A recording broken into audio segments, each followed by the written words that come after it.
올해는 여러 가지로 의미가 있는 해입니다. 저희 아펜젤로 선교사님이 조선 땅이죠.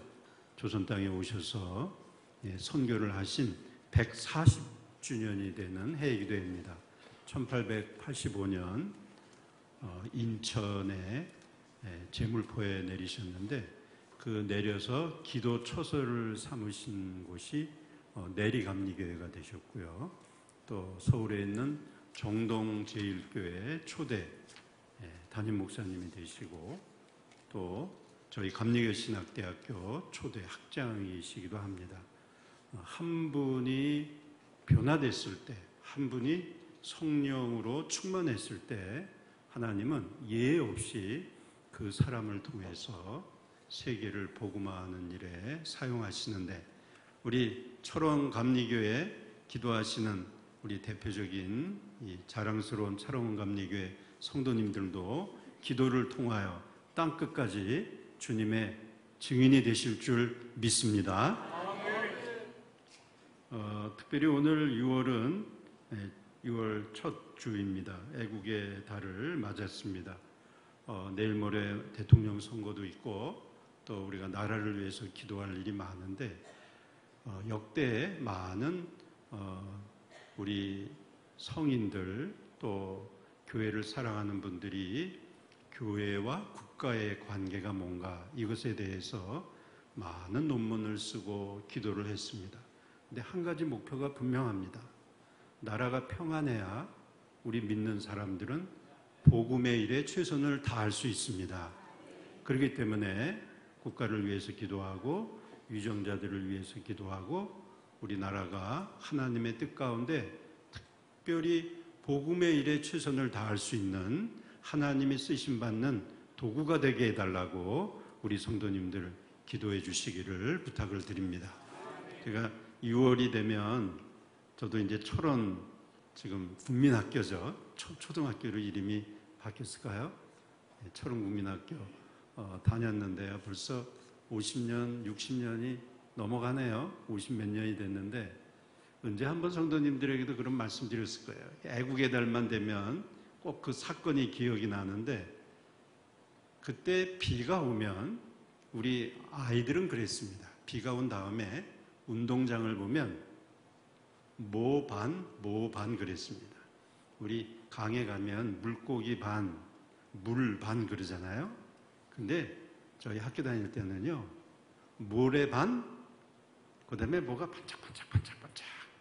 비가 한번 오고 나면 운동장이 반짝반짝 됐습니다. 탄피가 반이었습니다. 얼마나 이 철원 지역이 전쟁터였는지 아시잖아요. 철의 삼각지.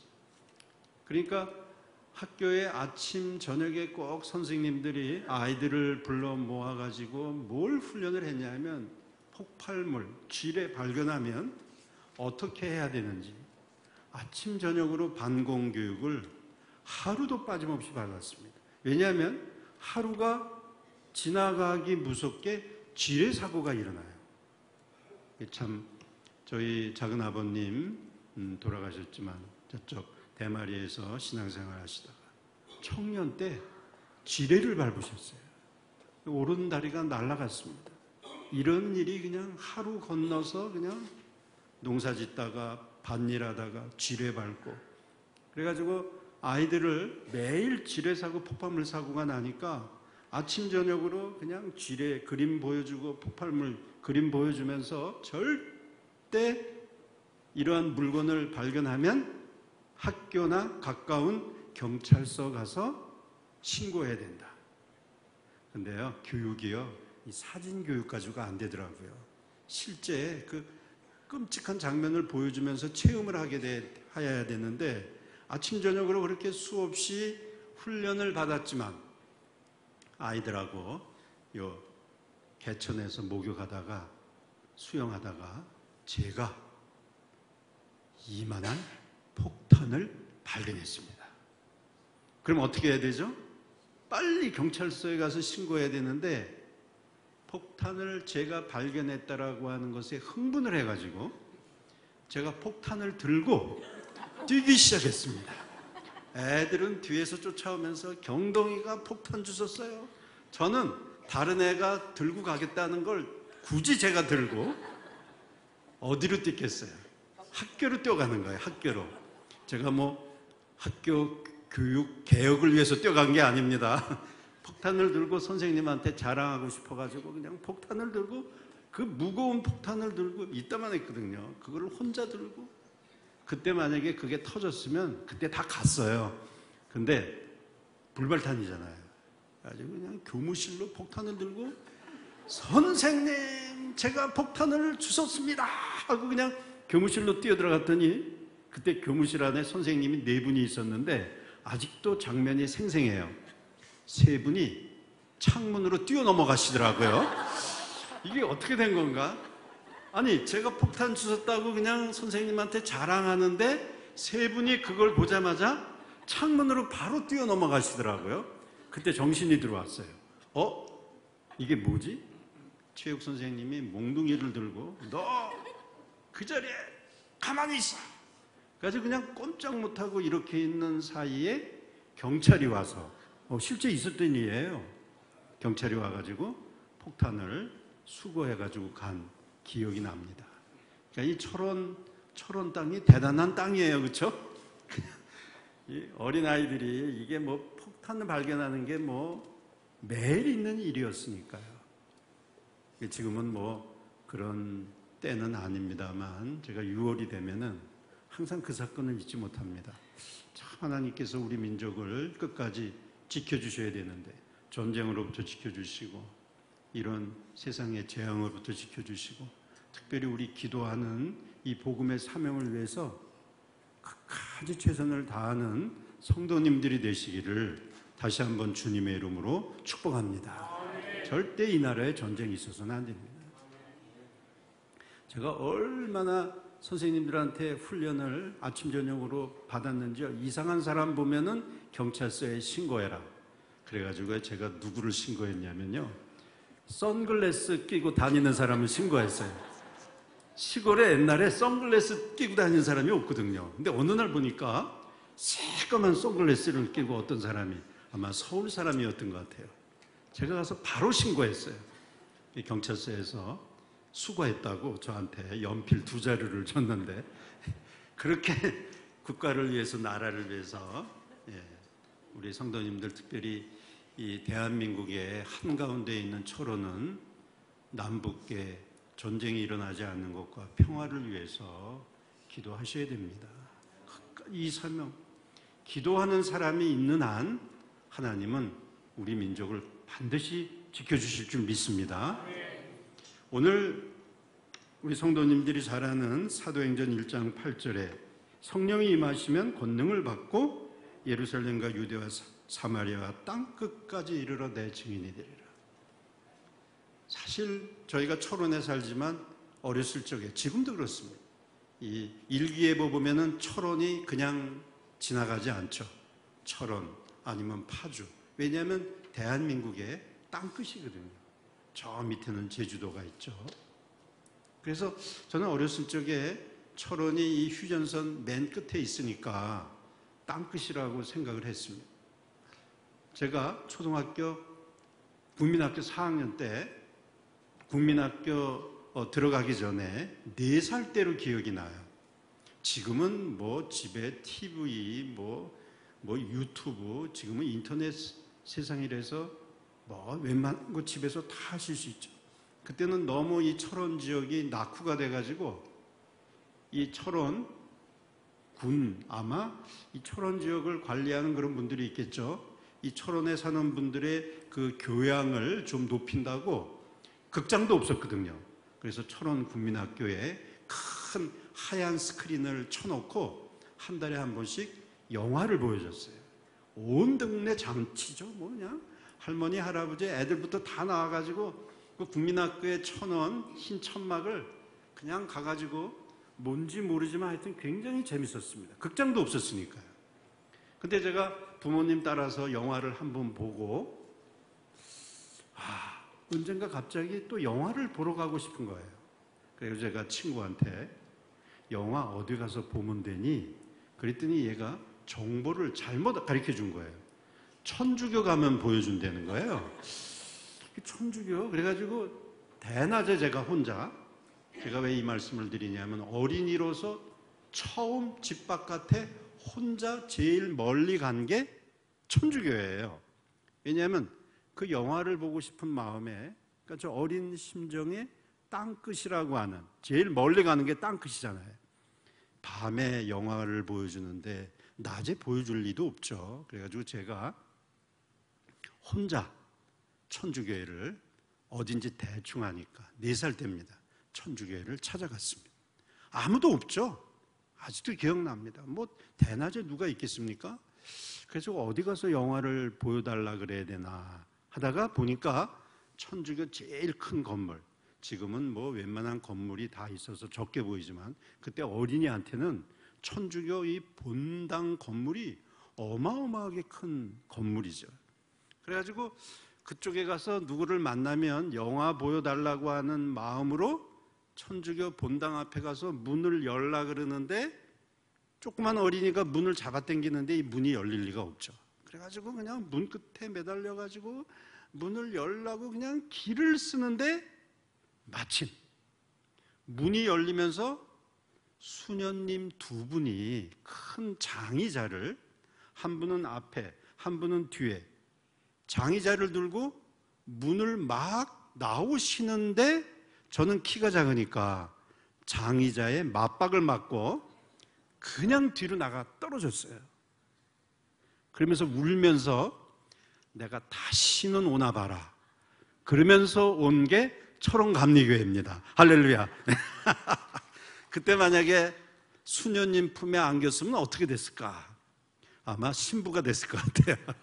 난 그때 영화 보러 갔다가 어렸을 적에 처음 가장 먼 곳에 갔다가 천주교 갔다가 의자에 그냥 맞박을 맞고 울면서 나 다시는 가나 봐라. 그래가지고 어렸을 적에 찾아온 교회가 철원감리교회라는 생각이 6월달이 되니까, 그러니까 우리 성도님들 교회 다니시는 거 그냥 되는 거 아닙니다. 하나님이 다 섭리가 있어요. 굉장히 중요한 겁니다.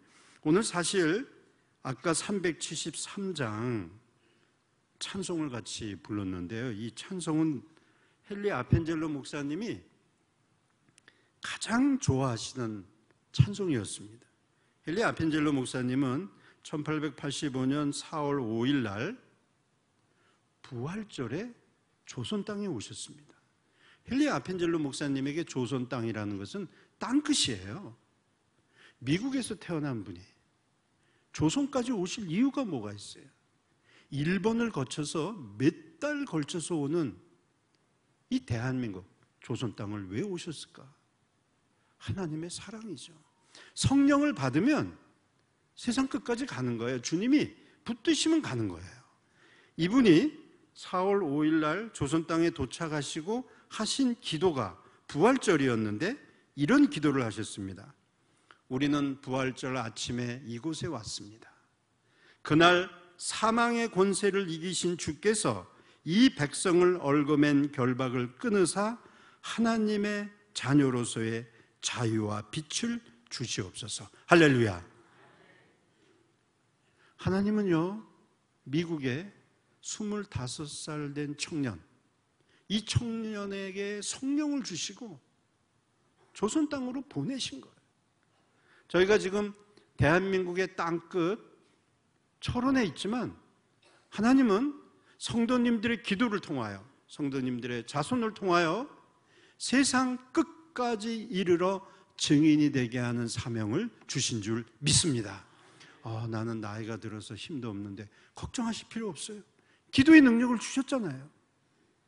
기도의 능력을 주셨잖아요.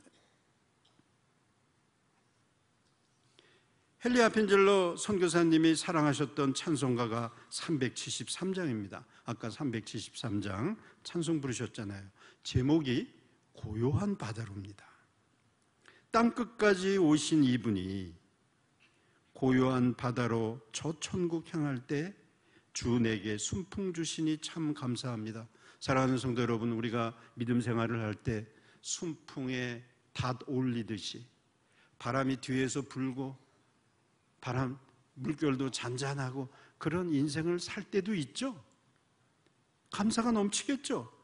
그런데 헨리 아펜젤로 목사님이 사랑했던 찬송가의 2절에 보니까 큰 물결 일어나 나 쉬지 못하나 이 풍랑으로 인하여 주님 앞에 더 빨리 갑니다. 할렐루야. 이게 믿음의 비결입니다. 순풍이 불던, 풍랑이 불던. 제가 헨리 아펜젤로 목사님이 사랑하셨던 이 찬송가처럼 이분은 어촌도라고 군산 앞바다에서 돌아가셨어요.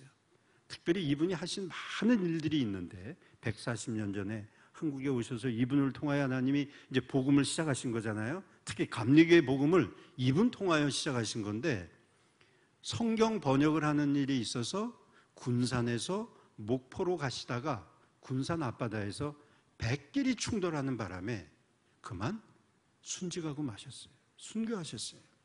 이분이 굉장히 수영을 잘하셨거든요. 그런데 배 안에 조선 성도님들이 2분이 있었던 거예요.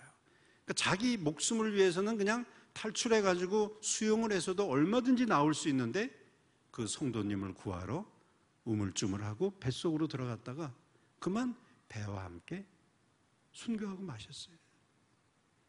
그분이 사랑하셨던 찬송처럼 고요한 바다로 저 천국 향할 때 순풍 주시는 주님 감사하고, 큰 물결 일어나 쉬지 못하고 풍랑으로 인하여 어려운 일 당할 때 나는 주님 앞에 더 빨리 갑니다. 이 믿음의 고백이 하나님 앞에 드리는 우리 성도님들의 고백이 되시기를 주님의 이름으로 축복합니다. 아펜젤로 선교사님은 4절에 보니까 이 세상 고락간 주 뜻을 본받고 내 몸이 의지 없을 때 큰 믿음 주소서. 순풍이 불든 풍랑이 불든 어떤 때는 홀로 남겨진 것과 같이 내 몸이 의지 없을 때 내게 큰 믿음 주소서. 사랑하는 성도 여러분, 올해 140주년 우리 한국 선교의 귀한 해를 맞이했습니다. 제가 부족한 저에게 학교를 맡겨주셔서 학교를 섬기고 있는데, 학교가 속해 있는 대표적인 학교가 또 다른 대학과 합쳐서 3개가 있습니다.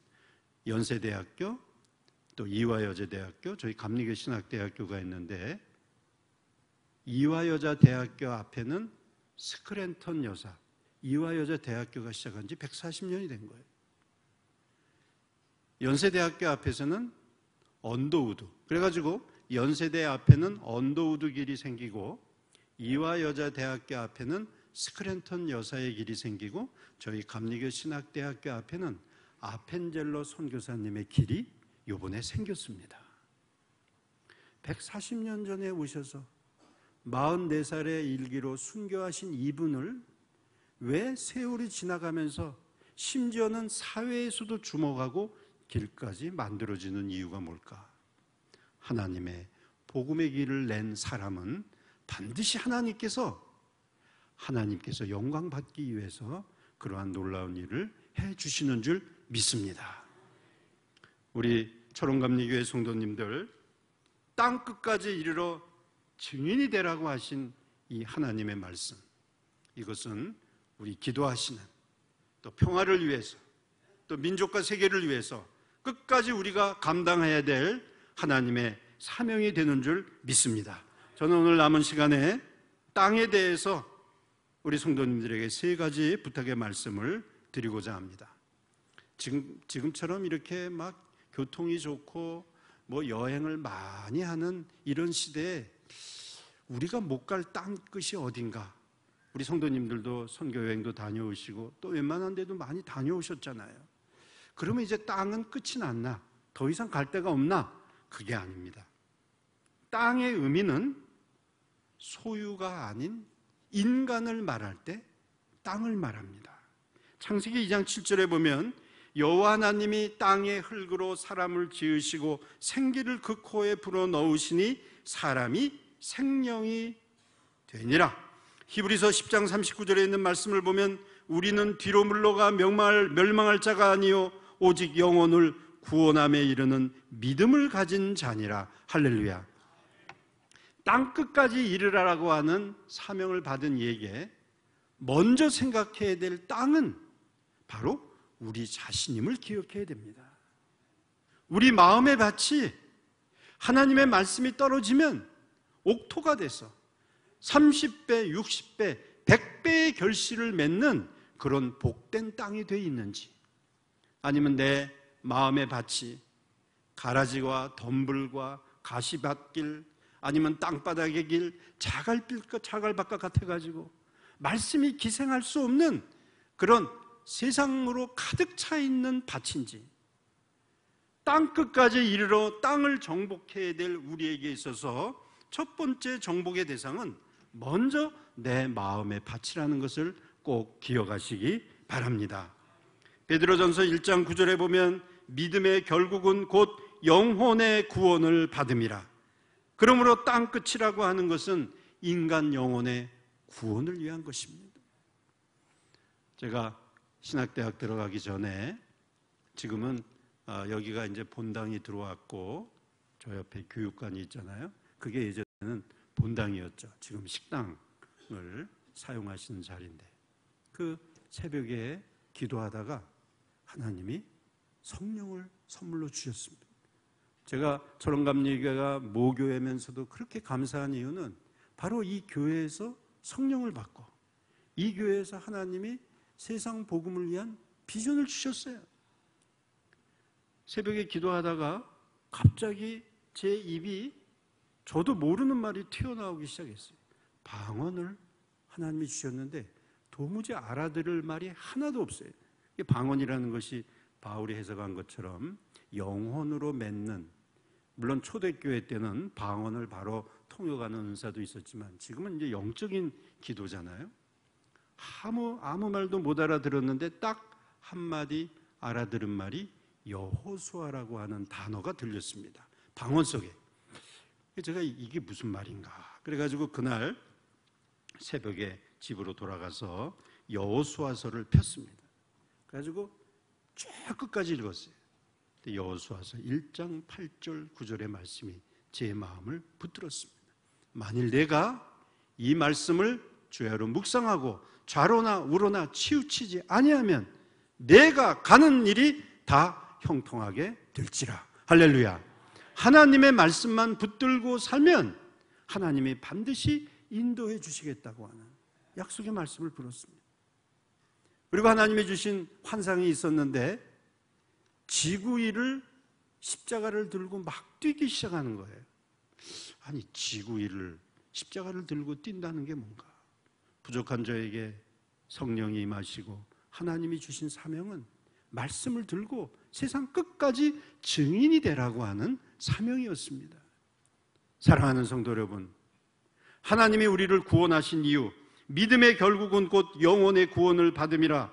베드로전서 1장 9절에 있는 말씀처럼 사랑하는 성도님들을 먼저 구원하신 하나님은 성도님들을 통하여 이 세상에 죽어가는 많은 영혼들을 살리실 줄 믿습니다. 증거하시면 돼요. 우리 철원감리교회, 우리 표 철원교회여 다시 일어나 사도행전적 교회를 꿈꾸어라. 사도행전의 교회가 뭐죠? 세상 끝날까지 증인이 되는 겁니다. 누구를 만나든지 예수님 믿고 복 받으세요. 거기에서 기적이 일어날 줄 믿습니다. 두 번째, 땅끝이라고 했을 때 끝은 인간의 한계를 의미합니다. 때때로 우리 성도님들 아펜젤로 선교사님의 찬송처럼 순풍을 달고 가다가 어떤 때는 풍랑이 일어납니다.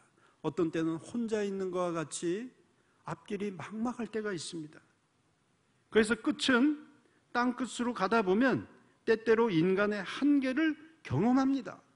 건강의 한계, 경제적인 것, 인간관계, 여러 세상의 일 때문에 우리는 때때로 절망 가운데 처할 수 있습니다. 그러나 기억하십시오. 고린도전서 1장 8절에 있는 말씀을 보면 주님께서 너희를 우리 주 예수 그리스도의 날에 책망할 것이 없는 자로 끝까지 견고하게 하시리라. 할렐루야. 끝까지 붙들어 주십니다. 히브리서 3장 14절에 있는 말씀을 보면 우리가 시작할 때 확신한 것을 끝까지 견고히 잡고 있으면 그리스도와 함께 참여한 자가 되리라. 할렐루야. 끝까지 견고히 잡고 있으면 우리 주님이 끝까지 우리를 놓지 않으시고 이끌어 주신다고 하는 사실입니다. 마지막으로 땅끝은 신비와 영원의 세계를 의미합니다. 히브리서 11장 8절에 보면 믿음으로 아브라함은 부르심을 받았을 때에 순종하여 장래의 유업으로 받을 땅에 나아갈새 갈 바를 알지 못하고 나아갔다. 이렇게 되어 있습니다. 저희는 1초 후에 무슨 일이 벌어질지 모릅니다. 이 세상에 어느 누구가 앞날에 무슨 일이 벌어질지 알겠습니까? 그러나 아무것도 모른다고 우리는 절망하고 좌절하고 어두운 가운데 살 이유가 없습니다. 왜냐하면 성경에 보면 하나님께 부르심을 받은 사람들은 믿음으로 나아간 것이지 계산하고 나아간 사람이 한 명도 없습니다. 아브라함은 부르심을 받았을 때에 순종하며 장래의 유업으로 받을 땅에 나아갈새 어디로 갈지 알지 못하고 나아갔다 그랬습니다. 우리가 계획을 다 세워놓고 하나님이 우리의 계획에 맞춰서 움직이시는 분이 아닙니다. 하나님의 계획에 우리가 순종하고 주님을 믿고 따라가는 것인 줄 믿습니다. 하나님 앞에 모든 것을 다 내려놓으셔야 됩니다. 다 내려놓으셔야 됩니다. 지금은 자동차 타시고 또 자동차 뒤에다가 삽도 놓으시고 낫도 지금은 얼마나 교통이 좋아졌습니다. 예전에 제가 어렸을 적에 이 철원에 저 대마리 쪽으로 이제 논농사 지러 가면 소가 꾸는 달구지를 경운기도 몇 대 없었습니다. 그러면 이제 아침에 퇴비를 하나 가지고 그냥 가족들이 다 그 달구지에 이제 소가 끄는 리어카 거기에 이제 마차에 이제 많은 식구들이 나갔다가 들어오죠. 어느 해 제가 어렸을 적에 기억이 나는데, 근데 이제 시골 인심이 좋으니까요. 저 대마리나 저기 이 화지 오리쯤 돼가지고 여기 철원에 이쪽 동성에 시장 오려면요. 그것도 꽤 시간 되잖아요. 특히 할머니 할아버지들이 걸어가시면 무거운 짐을 들고 다니셔야 되잖아요. 어느 날 이제 들어갔다가 나오는데 아버님이 이제 소 끌고 이제 식구들 타고 내려오는데 할머니 한 분이 보찜을 이렇게 머리에 쥐고 지나가시는 거예요. 그러면 예의 없이 얘들아 이렇게 비켜가지고 저 할머니 좀 앉게 해드려라. 다 그러잖아요. 우리 강원도 철원 인심 좋죠? 저만 좋나요? 근데 이렇게 할머니 태우셨는데 제 어렸을 적 기억이 이상한 기억이 하나 나요. 이렇게 할머니 자리를 만들어서 가시는데 할머니가 보찜을 안 내리고 그냥 계속 머리에 보찜을 이고 계세요. 그래서 저는 속으로 저 보찜에 굉장히 중요한 게 있나 보다. 근데 이제 아버님이 이렇게 가끔 뭐 떨어지는 거 없나 해가지고 뒤보시다가 할머니가 보찜을 머리에 계속 이고 계시니까 아버님이 할머니, 그러니까 어머니 그 머리에 인 보찜 내려놓으세요. 근데 그 할머니가 하신 말씀이 아직도 기억나요. 아유, 탄 것도 미안한데 보찜을 내려놓기가 그렇습니다. 아니 그게 말이 안 되잖아요. 마차에 탔으면 머리에 무거운 짐을 내려놔야 되잖아요. 제가 이런 말씀 드리냐면 주님 앞에 나아오면서 우리가 이런 믿음 생활을 할 때가 있어요. 하나님 앞에 나아오고 모든 것을 다 맡기고 하나님이 우리를 영원한 세계로 이끌어 주신다고 하는 이 믿음의 확신이 있으면 하나님 앞에 다 내려놓으셔야 되잖아요. 건강의 문제 내려놓으시기 바랍니다. 죽음의 문제 내려놓으시기 바랍니다. 병의 문제 내려놓으시기 바랍니다. 경제적인 문제 내려놓으시기 바랍니다. 인간의 문제 다 내려놓으시기 바랍니다. 주일마다 목사님 통하여 성도님들에게 부탁하시는 말씀은 우리 하나님은 살아있고 지금도 우리를 주장하시고 역사를 주장하시고 우리의 인생을 주장하시고 우리에게 영생까지 예비하고 우리의 앞날을 주관하시는 분인 줄 믿습니다. 믿음으로 아브라함은 부르심을 받았을 때에 순종하여 장래의 유업으로 받을 땅에 나아갈새 갈 바를 알지 못하고 나아갔다 그랬습니다. 사랑하는 성도 여러분, 오늘 저는 성도님들과 함께 땅 끝에 대해서, 소명을 받은 자가 끝까지 가야 될 땅 끝에 대해서 다시 한번 부탁의 말씀을 드렸습니다.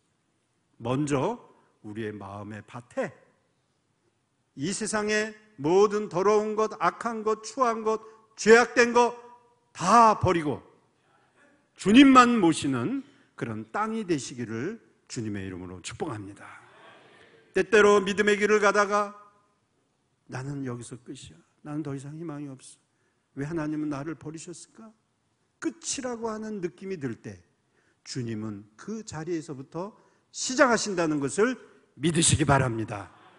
더 나아가 내 앞에 무슨 일이 벌어질지 모르지만 하나님은 내 인생을 붙드시고 우리가 어디에 있든지 하나님이 우리의 아버지 되시면 영생에 이를 때까지 반드시 승리하게 해주실 줄 믿고, 이 믿음으로 승리하시는 우리 보배로운 철원감리교회 성도님들이 되시기를 주님의 이름으로 축복합니다. 기도드리시겠습니다.